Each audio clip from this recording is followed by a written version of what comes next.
dancers.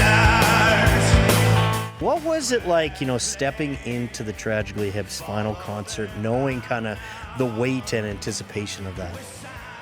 It was such, like you said, an emotional night. The weight of it, I definitely felt it, but I had had enough experience that I just felt like I was ready for the challenge of this. From what I heard, it was by request of the band that we were chosen. We're the crew that does the Junos every year as well. So I'm used to doing close-ups, and I feel very comfortable at the end of a very long lens.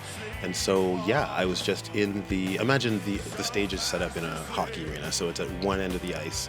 And so I was in a penalty box off to one side, and I thought, I'm not going to get much from here. Mm-hmm. I was a little down about it, just from a selfish perspective. And then as the show went on, I was like, he just kept sort of looking good from that side, and I just happened to get a whole bunch of shots that night. Yeah, what was that like? So were you just focused strictly on Gourd Downey?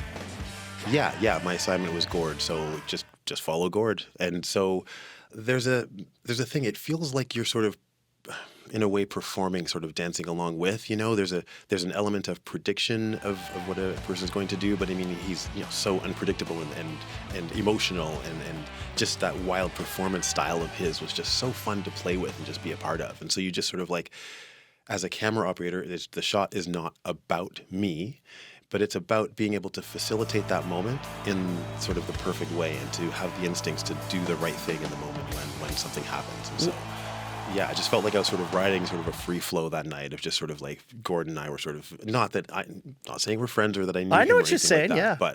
But just that sort of physical dance together, it was fun to do. Sundown in the Paris of the prairie. We can't have all their treasures buried. And I wonder, what that was like to see him through your own lens so close up through that entire performance.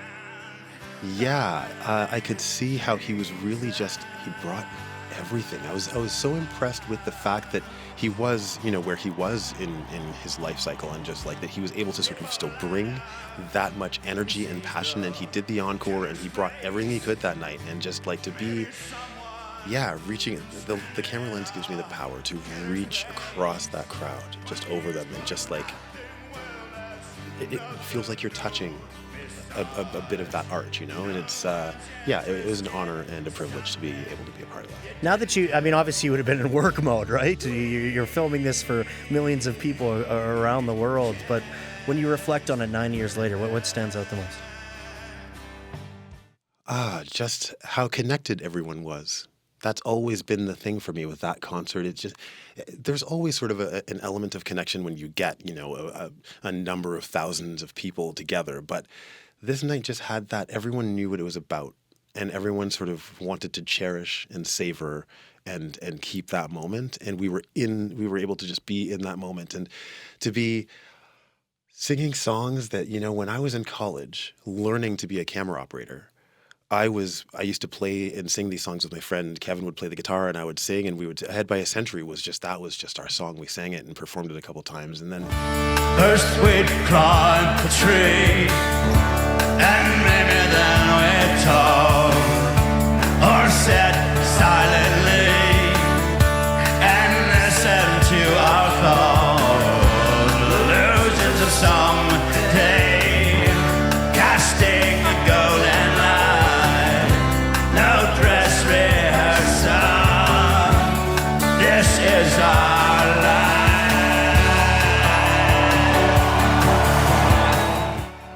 to come to get into a career deep enough and to be successful and proficient enough at the job to shoot the last performance of that song. I've gobsmacked. It was an honor. It was amazing. When did you go back and watch it for the first time? Because again, there's a big difference between shooting it and being a part of it in person and actually going back and watching it.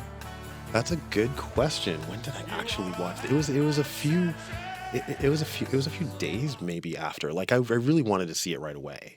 But you're out of town, so you're flying home and there's a whole bunch of things going on. Life continues to happen. So I found a moment and was able to finally sit down and watch and to really savor just that insane energy that was brought that night. It was a unique, and I've shot a lot of concerts Not to get into my whole career, but like I've been in that situation very many times, and there was something about that Tragically Hip concert that night in Kingston that was just special. It hasn't been replicated since. My century.